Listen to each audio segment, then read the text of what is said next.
Assalamualaikum warahmatullahi wabarakatuh. Bismillahirrahmanirrahim. Alhamdulillahi nahmaduhu wa nasta'inuhu wa natubu ilaih. Wa na'udzu billahi min shururi anfusina wa min sayyiati a'malina. May yahdihillahu fala mudilla lahu wa may yudlil fala hadiyalah. Asyhadu an la ilaha illallah wahdahu la syarika lah wa asyhadu anna Muhammadan abduhu wa rasuluh. Allahumma salli wa sallim ala nabiyyina Muhammadin wa ala alihi wa ashabihi. Wa qala al-musannif Syekh Ibnu Athaillah As-Sakandari rahimahullahu ta'ala wa nafa'ana bihi wa bi ulumi fid dharain amin. Min alamatil i'timadi 'alal 'amal nuqsan raja 'inda wujudiz zalal. Bapak Ibu jamaah sekalian yang tentunya semoga kita semua senantiasa dirahmati dan diberkahi oleh Allah Subhanahu wa taala. Alhamdulillah kita bersyukur kepada Allah atas limpahan nikmat yang banyak. Nikmat yang setiap saat, setiap waktu, setiap detik bahkan selalu turun kepada kita. Hanya sayangnya kita lengah, kita lalai. Kenapa? Karena kita menganggap yang namanya nikmat itu bila duit banyak. Bila duit banyak tuh nikmat.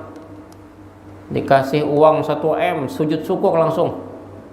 Ya, mau Pak? Nih dikasih duit 1 M. Tapi ada syarat, besok ada berhinak lagi. Kadanya mau apa enggak gitu ya. Ternyata nikmat nafas itu lebih tinggi daripada uang. Maka setiap saat nikmat ada. Itulah makanya kita syukur ya Pak. Kita bisa bernafas, kita bisa berjalan, kita bisa salat, kita bisa melihat, mendengar, sehat semua ya. Nah itu yang pertama, ketika dapat nikmat banyak-banyak syukur. Yang kedua, ketika mendapatkan musibah, karena musibah itu pasti akan datang. Walanabluwannakum bisyai'im minal khauf, dan sungguh kami pasti akan menguji kalian dengan sesuatu. Minal khauf, khauf takut. Takut kehilangan ini, takut kehilangan jabatan, pangkat, harta, takut macam-macam takut. Wal ju' kelaparan. Wa naqsim minal amwal, kehilangan harta. Wal anfus, jiwa. Wasamarat, buah-buahan, makanan. Jadi musibah itu ya ini Pak ya. Takut tuh musibah. Kayak apalah besok, kayak apalah musiah lah, musiah aku pensiun, kayak apaan? Itu takut, musibah juga itu. Sesuatu yang tidak enak, tidak nyaman itu musibah ya. Maka ketika kita takut ya musibah. Yang kedua lapar tadi kan, itu hilang harta, hilangan harta, jiwa. Tapi apa kata Allah? Wa basyiris sabirin, beritahukan satu kabar gembira bagi yang sabar. Siapa mereka yang qalu inna lillahi wa inna ilaihi raji'un. Yang idza asabathum musibah, yang ketika mereka ditimpakan musibah, qalu, maka mengatakan inna lillah, kita ini dari Allah, wa inna ilaihi raji'un, dan kita akan kembali kepada Allah. Kita cuman apa? Semua ini titipan. Ya. Kita nggak punya apa-apa Pak. Nah ketika kita mendapatkan musibah, bersabar ya. Ketika kita taat, kita beribadah kepada Allah, maka pandang syuhudun, pandang tuh min taufiqillahi ta'ala, ketaatan kita, ibadah kita, sholat kita, puasa kita, semua adalah taufik Allah. Maka kalau udah kita pandang itu taufik Allah Ta'ala, tak ada lagi merendahkan orang lain, tak mungkin lagi kita mencela. Kenapa? Semua taufik Allah. Kita bisa bangun malam, kita bisa sholat tahajud, kita bisa baca Quran, kita bisa baca salawat, itu semua taufik Allah. Ada yang belum, doakan mudah-mudahan dia mendapatkan taufik dan hidayah Allah, kan gitu. Maka tidak ada lagi rasa hebat, ya. Maka itu Bapak Ibu. Lalu kemudian ketika kita berbuat dosa, maksiat, tergelincir, maka kita mesti segera bertaubat. Apa itu taubat? Balik ke jalan yang pas. Ketika kita tergelincir di jalan, maka kembali ke jalan yang lurus. Ya. Gimana caranya? Istighfar. Maka itulah menarik ketika seorang Ibnu Athaillah As-Sakandari, seorang ulama, ya ulama bermadzhab Maliki. Beliau wafat di tahun 709 Hijriah. Dalam perjalanan beliau, rohani beliau seorang ulama yang sangat kuat berpegang pada mazhab Maliki. Begitu banyak sekali perdebatan, pertentangan yang beliau hadapin. Karena namanya fikih itu kan tentu banyak berbeda, Pak. Fikih, syariat, amal itu jalan beda. Maka ketika itu beliau mencoba menjalani sebuah jalan hikmah. Bukankah hikmah ini yang dicari? Nabi mendoakan Ibnu Abbas, Allahumma alimhul hikmah. Hikmah apa? Kemarin kita bicara ada dua ulama, al-ulama bi ahkamillahi ta'ala, ulama yang paham hukum Allah Ta'ala. Maka ulama seperti ini adalah ulama yang bisa membimbing kita dalam amal dan ibadah. Kalau kita ingin beramal yang sesuai, cari ulama yang paham hukum. Yang kedua, al-ulama bi ma'rifatillahi Ta'ala, ulama yang mengenal Allah Ta'ala melalui sifat-sifatnya, melalui zatnya, melalui sifat-sifatnya, melalui asmaul husna. Ini mereka yang tidak hanya membimbing amal, tapi membimbing hati. Ya. Nah, dan menarik adalah di dalam ungkapan pertama, hikmah pertama dalam kitab Hikam. Hikam itu jamak dari hikmah. Beliau menulis, mengawali ungkapannya itu min alamatil i'timad, min alamatil i'timadi alal amal, min alamat, sebagian di antara alamat itu tanda. Alamat di mana alamat?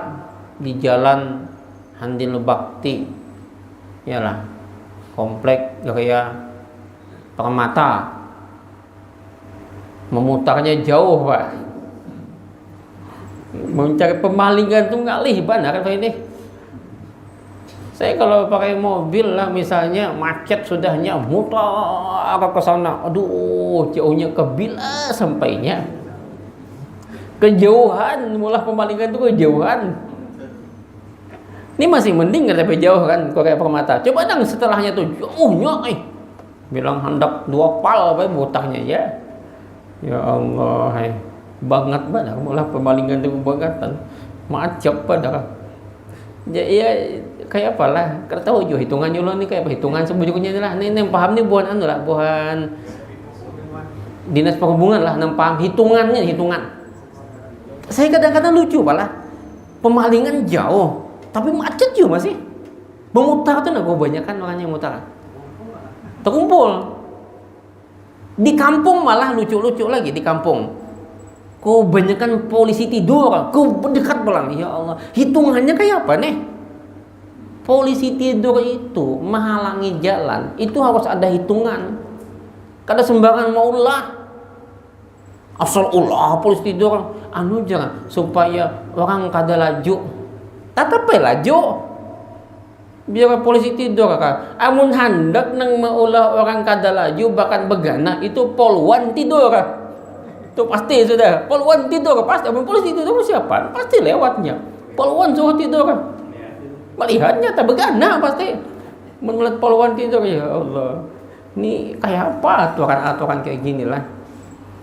Mula aturan, kesian baik, kesian.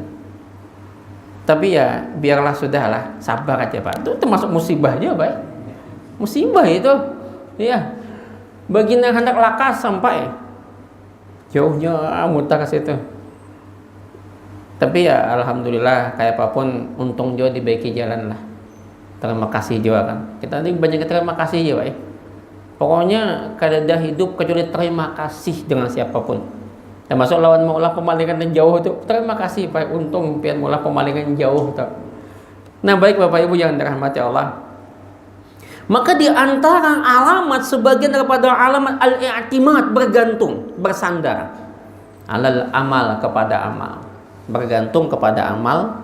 Apa di antara kita itu bergantung pada amal? Nuksan raja, berkurangnya harapan, inda wujudi zalal, ketika terjadinya ketergelinciran. Zalal, tergelincir. Bapak Ibu, ini menarik nih saya kira. Setiap kita tentu beramal. Amal itu kan berbuat, ya. Amila itu kan perbuatan. Setiap kita tentu berbuat. Tentu lebih identiknya kepada amal baik. Amal baik, sholat segala macam, puasa ya, apalagi sedekah, zakat, itu amal baik. Apalagi ya macam-macam lah. Sholat, puasa, haji juga amal baik ya. Cuman haji ini rukun Islam yang kelima bagi yang mampu. Bagi yang mampu. Yang kada mampu dipaksakan biasanya. Jual perumahan, jual rumah, jual kebun, hendak tulak ya Pak. Sebab bilanya kada haji juga udah sempurna, tulak. Sekalinya dimakannya oleh buahnya. Yang hendaknya mahadang 30 tahun bertambah lagi 14 tahun, 44 tahun mahadang Pak. Kasihannya. Nih kai kita kasihan Pak. Nih kai nang berjual segala macam tuh nah, mati sih din. Tadi banyak mati kalau belum sampai tulak mati sih din. Ambil duitnya ngalih bener. Pian ambil duit, mengklaim duit, membelikan duit nah haji tadi nah. Tuh ngalih baik. Kenapa ngalihnya? Prosedurnya harus ke kelurahan minta fatwa waris. Kelurahan pulang mahadang pengantar dari RT dulu. RT hanya ke kelurahan. Kelurahan pulang limbah itu menyuruh ke fatwa waris pengadilan pulang. Ujung-ujungnya tetangis juga ya, biar ambil ngalih bubuhnya man. Jualnya ke pengusaha. Ya tapi ini polemik lah. Tapi bagaimanapun juga yang namanya korupsi itu kalau dia menguntungkan kita, menguntungkan pihak lain, itu korupsi juga. Kalau dikatakan aku nggak makan duitnya, dia ujar. Mana mau mengaku maling? Ya.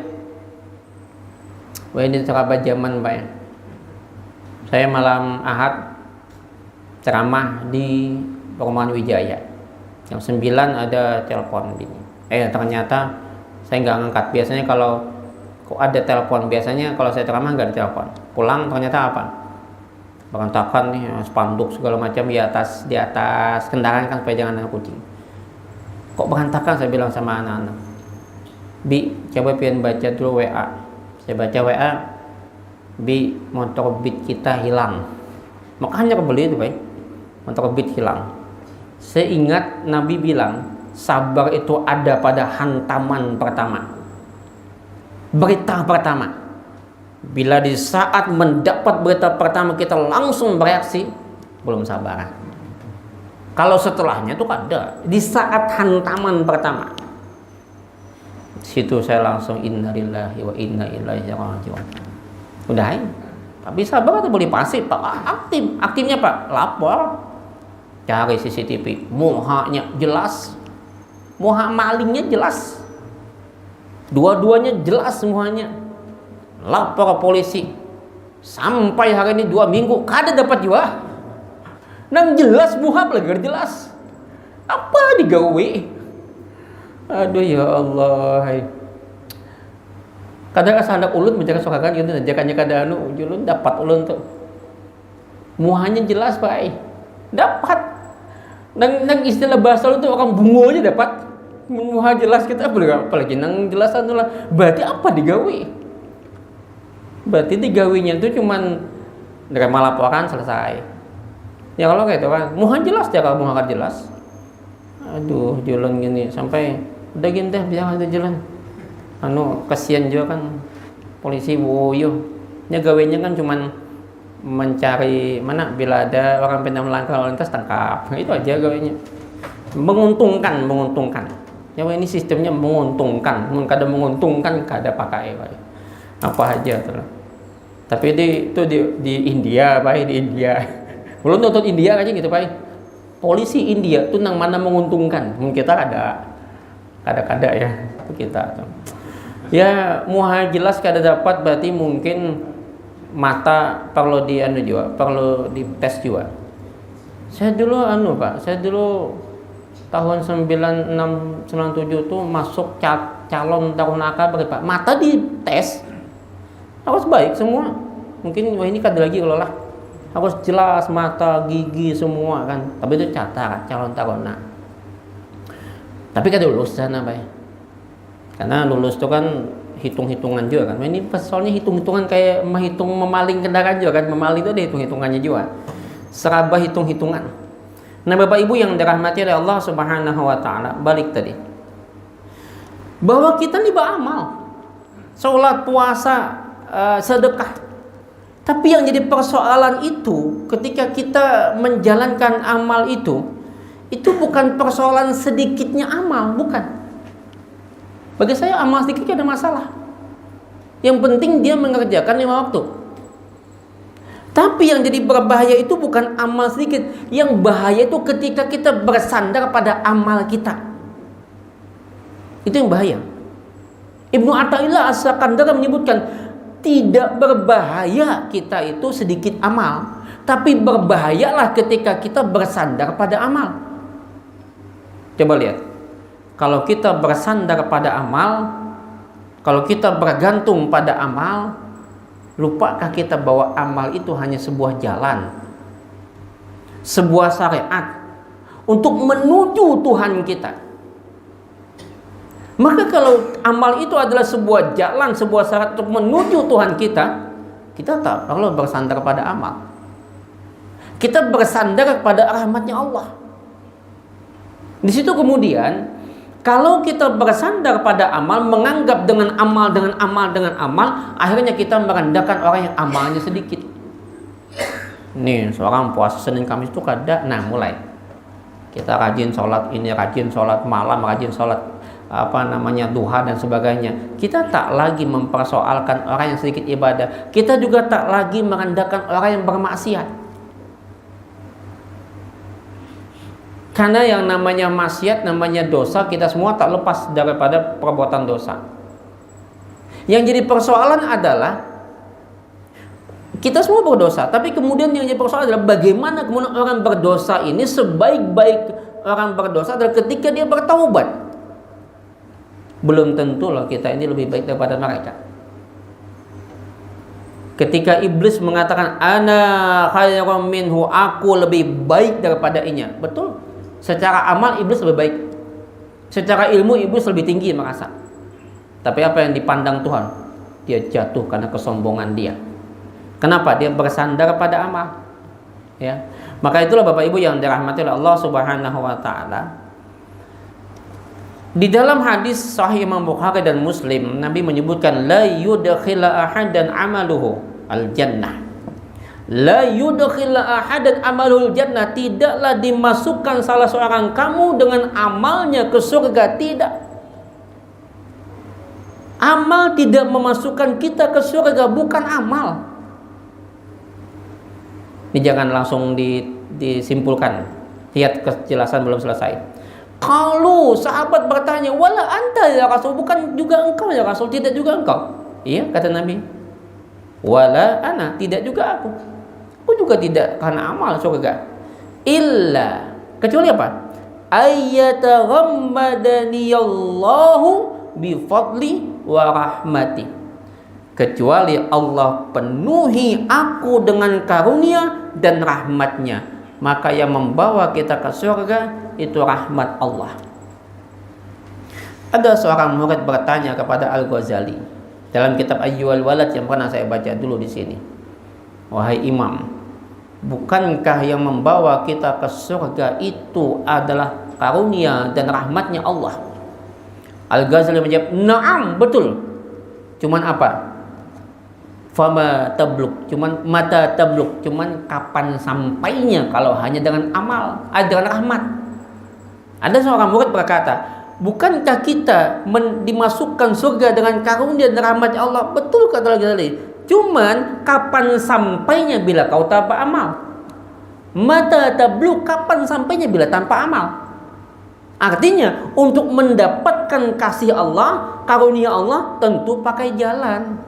Ini yang disebut amal. Saya nggak akan sampai ke langgar ini, ke musola ini, kalau saya cuma diam di tempat. Harus jalan. Ya. Nah, bapak punya anak. Anak bapak begawian, tentu senang, maka dikasihlah hadiah. Akan lebih senang lagi bapak ketika anak bapak begawian tanpa disuruh. Ini nanti pada persoalan mereka beribadah bukan karena perintah lagi, tapi karena cinta.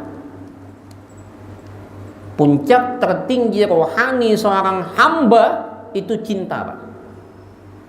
Cinta. Mau mencinta nih biar sudah. Makanya saya kepada anak juga bilang, Pak Hasbullah, saya bilang, nak, nanti kalau kau udah dewasa, punya keluarga, punya anak, Abi nggak mewajibkan kau datang ke rumah. Nggak ada kewajiban kau kepada orang tua, nggak ada kewajiban. Anak nggak punya kewajiban pada orang tua, ya kan? Nggak ada kewajiban. Anak punya kewajiban nanti kepada anak dan istrinya. Kadang bingung, kok begitu Pak? Iya, nggak ada kewajiban.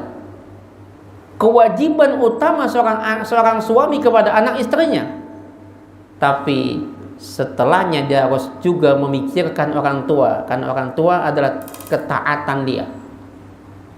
Ada dua hadis, Pak, ya. Hadis yang pertama, ketika ada seorang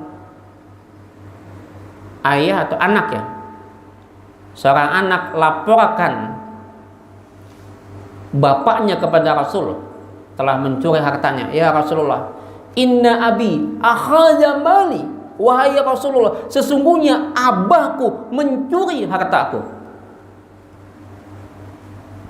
Panggil bapakmu, kata Nabi. Datang seorang tua dalam keadaan pakai tongkat, tua, lusuh, badannya gemetaran, jalannya juga pelan, maju mundur, kasihan Pak orang tua.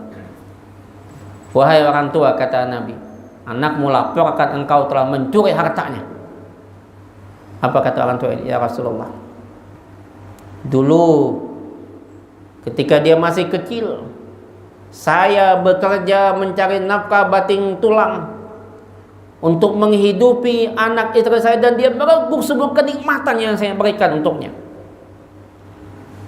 Memang gak ada kewajiban dan gak ada perjanjian anak untuk membalas, gak ada.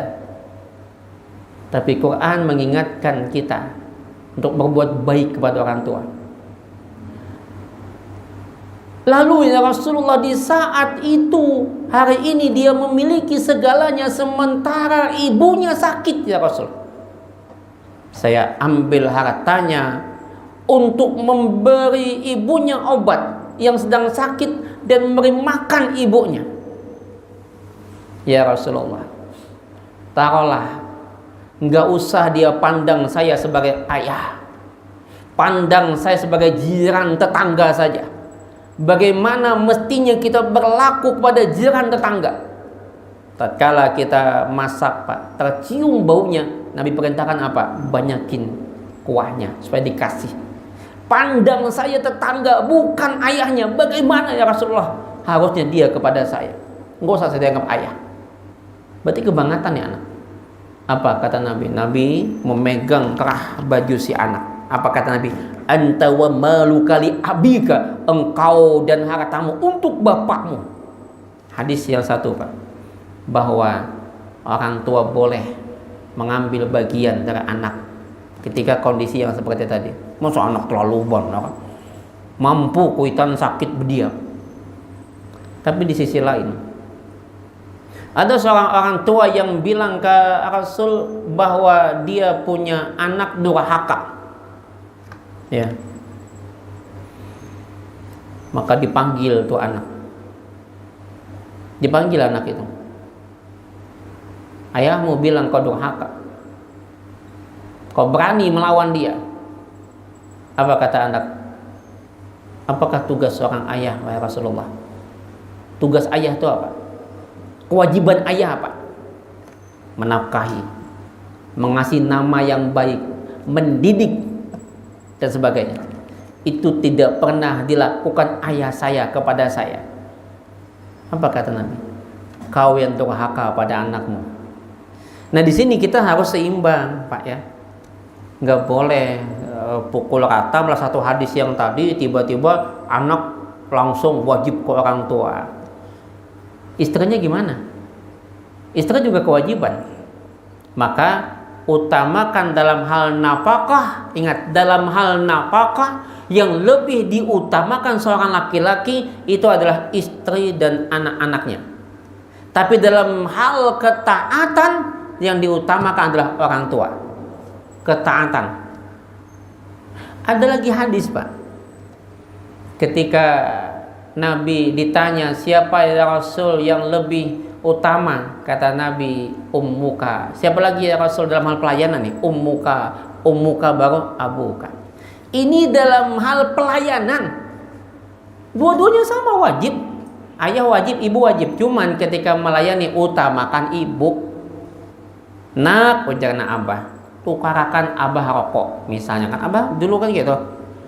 Nang mama bekiau, nak, ambilakan pang, misalnya mamanya lagi bertapas lagi apa, ambilakan pang anu gayung.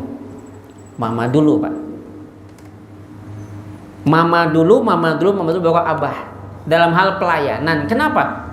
Ibu kita lemah. Dalam hal melayani utamakan ibu yang dilayani duluan. Ini yang mesti kita tidak boleh artinya derajat ibu 3 kali ayah, bukan, sama derajatnya. Cuman bedanya gini, dalam hal pelayanan utamakan ibu. Ayah ini berat loh, Pak. Kita merasa nih, ya sebagai ayah tuh gimana? Pedihnya, hidup perihnya, segala macam kita tahan demi anak istri kita. Jadi perjuangan ayah itu luar biasa juga. Jadi dua-duanya sama, setingkat. Tapi dalam hal pelayanan utamakan ibu. Ya, nah ini keseimbangan dalam kita memahami hadis. Sama tadi Pak Hasbullah tadi. Mana apakah anak tiri adalah kewajiban kita, kata Pak Hasbullah, setelah ibunya meninggal? Jangankan setelah ibunya meninggal, ibunya masih hidup, anak tiri kita dari ibu tadi, nggak ada kewajiban kita. Nggak ada kewajiban. Itu kewajiban ayah kandungnya. Bagaimana ayah kandungnya meninggal dunia? Maka kewajiban itu berpindah ke kakek kandungnya. Kakeknya meninggal, bagaimana? Kewajiban berpindah ke wadah pamannya. Makanya hukum waris itu di situ. Ini mun waris saja berabot. Pas anaknya sugih, paman nggak dapat kan? Paman dapat. Pak, kakek Nabi itu kan namanya Abdul Muthalib. Namanya bukan Abdul Muthalib, itu gelar. Namanya kan Saibah. Dia anak oleh Hashim. Hashim ke bawahnya kan siapa? Abdul Muthalib ya. Nah, beliau ada anak oleh Hashim. Betul ya? Kalau nggak salah. Hashim anaknya Abdul Manaf. Abdul Manaf anaknya Qusay. Jadi Hashim ini punya saudara kembaran namanya Abdus Syams. Abdus Syams ini nanti melahirkan keturunan sampai ke Muawiyah. Nah, kita bicara gini, Hashim ini meninggal di usia Abdul Muthalib belum 7 tahun. Belum 7 tahun. Maka yang bawa Hashim tentu ibunya. Di usia Hashim 7 tahun, saudaranya Hashim, adiknya itu bernama Muthalib. Muthalib tahu, sadar bahwa ini keponakan, kewajiban siapa? Kewajiban paman. Makanya lihat Nabi siapa yang menggaduh? Kai habis itu paman. Nah, kemudian Muthalib pun mendatangi istrinya Hashim untuk mengambil keponakan. Saya bahas tadi. Tentu baik-baiklah, karena nggak bisa langsung tarik, nggak bisa. Semua kan ada aturan, ada budaya yang di ini juga. Nah, akhirnya Hashimnya juga, Saibah juga mau ikut paman Muthalib tadi. Ikutlah Muthalib di belakang, ikutlah keponakan di belakang Muthalib. Dulu tradisi bangsa Arab itu bila di belakang duduk tuh pembantu, budak biasanya. Maka orang melihat Abdul Muthalib jadi bahan perbincangan. Kenapa? Karena Abdul Muthalib Saibah itu wajahnya sangat tampan. Wajah yang sangat tampan. Ribut sekampungan. Namanya orang dulu kan wajah tampan jadi pandai kan. Itu Abdul Muthalib, itu budaknya Muthalib, ganteng banget. Budak Muthalib. Orang manggil budaknya Muthalib. Maka terkenal Abdul Muthalib namanya. Nah, siapa yang menggaduhnya? Paman Muthalib, pamannya. Pamannya itu namanya Muthalib. Nah, itu ceritanya Pak ya. Jadi nggak ada kewajiban, nggak ada kewajiban kita, nggak ada itu tetap kewajiban ayah. Justru hari ini lucu Pak, seorang laki-laki A sama B, A ini lakinya, B ini istrinya, pisah, punya anak 3. Sementara C lawan D, C ini laki, D ini perempuan, pisah, punya anak misalnya 2. Maka si A menikah sama 3 juga. Si A menikah sama si D. Si A menafkahi anaknya si D. Sementara si B menikah sama orang lain, membawa anak juga. Anak kandungnya si A dinafkahi oleh orang lain. Itu yang sering saya dapatkan selama 20 tahun jadi penghulu. Awal pungkala rumah tangga itu rusak dan berantakan. Laki-laki Pak, karena nyamannya jelakian nih. Mana ada nanya nyamannya jadinya. Tinggal aja. Tapi ketika dia menggaduh anak ini, kadang-kadang jarang ada Pak laki-laki yang mau ongkosi anak tiri, kecuali orang yang ikhlas banget. Biasanya jadi masalah. Apalagi kalau ayahnya itu masih hidup. Inilah kerusakan. Makanya seorang perempuan ketika dia menikah lagi dengan laki-laki lain, maka kewajiban perempuannya buat suami dan anak-anak suamimu. Kenapa? Karena yang menafkahi dirimu adalah ayahnya. Yang terjadi apa Pak? Kekacauan yang sering saya lihat. Misalnya sama-sama bawa anak juga nih, suami bawa anak juga, istri juga bawa anak. Kadang-kadang yang kasihan si anak suami nih Pak, ibunya lebih memperhatikan anaknya kandung dari laki-laki yang menceraikan dia. Dan kadang-kadang anak dari suami nggak dapat dipedulikan. Bahkan kadang-kadang mereka sepakat menyakiti yang ini. Itu sering saya lihat. Pengalaman saya 20 tahun menghadapi persoalan perkawinan begitu Pak. 20 tahun loh, saya konselor pernikahan bersertifikat. Ya. Saya termasuk juga diminta menulis buku-buku tentang pernikahan secara nasional di Asosiasi Penghulu Indonesia. Di TVRI saya mengasuh persoalan pernikahan sejak tahun 2017 sampai 2026 ini, 9 tahun. Itu yang saya hadapi. Jadi jarang ada yang ikhlas. Nah, maka saya bilang kalau misalkan ayah sambung mau juga mengongkosi bonus sedekah. Maka si anak itu mesti terima kasih Pak dengan ayah sambungnya. Ayah kandungnya nggak peduli, ayah sambung peduli, terima kasih dengan dia. Tapi kenyataan kadang-kadang namanya darah ya tetap ayah kandung lebih hormat ya, daripada ayah sambung. Di situ anunya. Makanya kalau ada kita digaduh, diongkosi oleh ayah sambung yang bukan ayah kandung kita, terima kasih. Disitulah Pak mestinya, harusnya ya. Nah baik, Isa ya? Belum. Nah Bapak Ibu yang dirahmati oleh Allah Subhanahu wa taala, kembali tadi bahwa amal tadi ya. Nah baik. Jadi gini, apa yang dimaksudkan dengan tanda bahwa kita bergantung pada amal? Satu, pernah nggak kita merasa asa tenang setelah beribadah? Padahal kita bukan dengan ibadahnya, dengan Tuhannya. Lalu merasa hancur, merasa berantakan, merasa putus asa, merasa jauh dari Tuhan ketika kita tergelincir. Sebetulnya jauh, Tuhan gak pernah jauh. Yang jauh itu bukan Tuhannya, perasaan kita yang bergantung pada amal kita, sehingga kita merasa jauh dari Tuhan.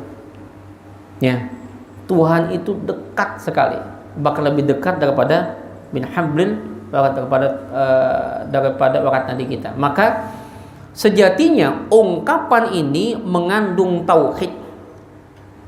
Itu yang saya katakan bahwa kitab Hikam ini adalah tauhid yang langsung berdialog dengan hati, mengandung tauhid dan sekaligus juga di dalamnya mengandung muhasabah. Ya, kenapa? Karena ketika kita memaknai kalimah la ilaha illallah, tidak ada ilah kecuali Allah, itu dimaknai apa? Tidak ada tempat bersandar kecuali Allah, tidak ada tempat bergantung, tidak ada tempat berlindung berharap kecuali Allah. Allah yang kita tuju, bukan amal. Amal itu hari ini ketika kita merendahkan amal orang lain, berarti kita menganggap amal itu Tuhan. Kan banyak yang gitu tuh, merasa amal paling baik, merasa diri paling bagus. Tuh hati-hati baik, jebakan hati itu. Karena iblis itu membisiki hati, oh ikam amal bagus, ikam sunnah, itu belum sunnah lagi misalnya. Nah, ini yang ditegah oleh Ibnu Athaillah As-Sakandari, bahwa kalimah la ilaha illallah bukan hanya pengakuan lisan, bukan, tapi maknanya lebih dalam daripada itu, sampai persoalan tidak bersandar kepada sesuatu yang selain Allah. Maka dalam muhasabah jangan jadikan amal sebagai sandaran, jadikan amal sebagai jalan, sebagai syariat, bukan sebagai tujuan. Amal itu bukan tujuan Pak, dia jalan, dia syariat. Maka menarik misalkan ketika Al-Hasan Al-Basri menyebutkan talabul jannah bila amalin jambum minad junub, mengharapkan, mencari, menuntut surga tanpa beramal itu dosa. Ingin surga beramal kada itu dosa. Alamatul hakikah, kata beliau, alamat yang hakikat yang benar itu apa? Tarku mulahadzatil amal wala tarkul amal. Tinggalkan perasaan kita beramal, tapi jangan tinggalkan amal. Tetap aja beramal, tapi jangan tapi tinggalkan perasaan aku yang beramal. Bungkusnya apa? La haula wala quwata illa billah. Itu bungkusnya kata beliau. Tidak ada daya, upaya, kekuatan kecuali daya, upaya Allah. Ketika kita mengangkat takbir pandang bahwa ini kekuatan dikasih Tuhan, ini hidayah dikasih Tuhan, maka itulah kita setiap sholat ihdinas siratal mustaqim, tunjuki beri hidayah. Ya, nah itu Bapak Ibu yang dirahmati Allah Subhanahu wa taala. Maka kata beliau yang benar itu begini, tinggalkan rasa kita nih Pak, rasa. Yang jadi masalah itu rasa Pak. Asa aku hanang Pak alimnya, asa aku hanang penyunahnya. Ini yang kemudian memandang orang lain rendah.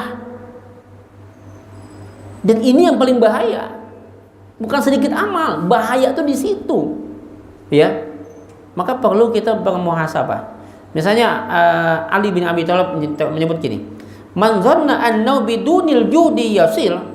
Siapa yang menyangka bahwasanya dia tanpa usaha, tanpa amal berhasil, tanpa beramal berhasil, fahuwa mutamandin, itu bermimpi.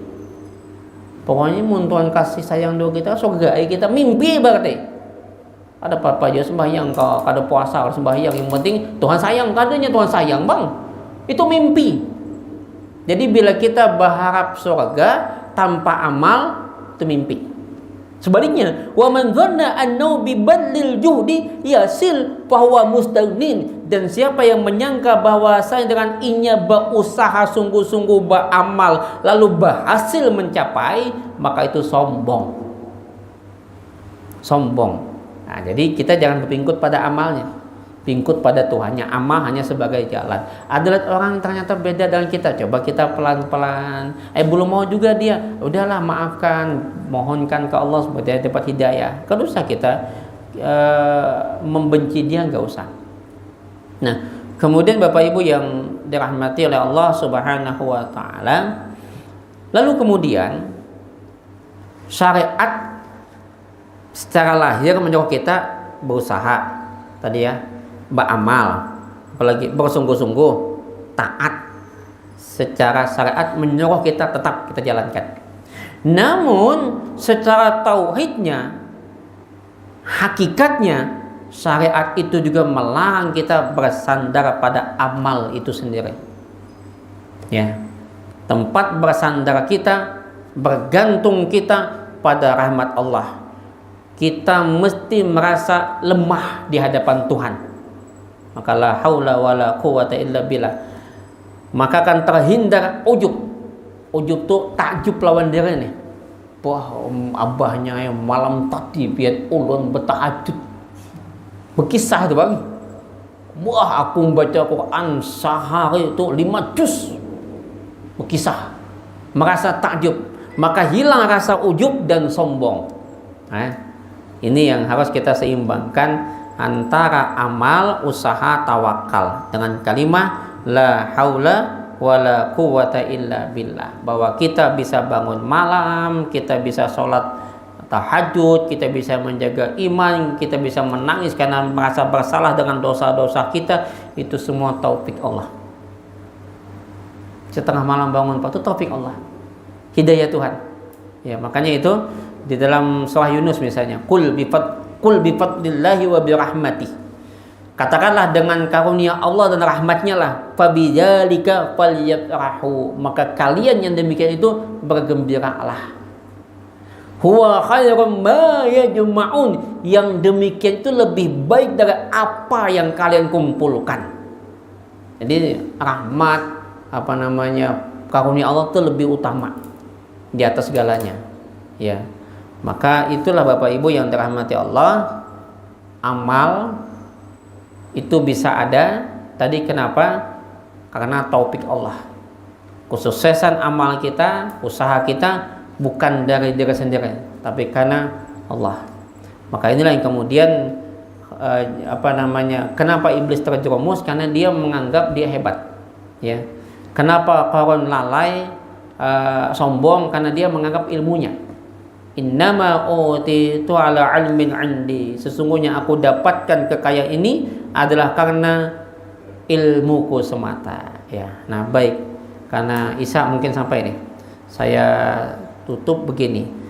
Akhlak yang ingin ditampilkan oleh Ibnu Athaillah dalam persoalan hikmah yang pertama ini, dalam kaitan muhasabah ini, pertama, ketika kita mendapatkan nikmat iman, nikmat ibadah, maka bersyukurlah kita, Pak. Kita bisa di sini, kita bersyukur. Lalu kemudian manakala ternyata kita ditimpa satu musibah, maka bersabarlah kita.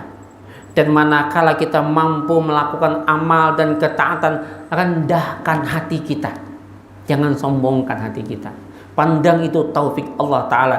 Dan bila mana ternyata kita tergelincir juga pada dosa, jangan putus asa daripada rahmat Allah.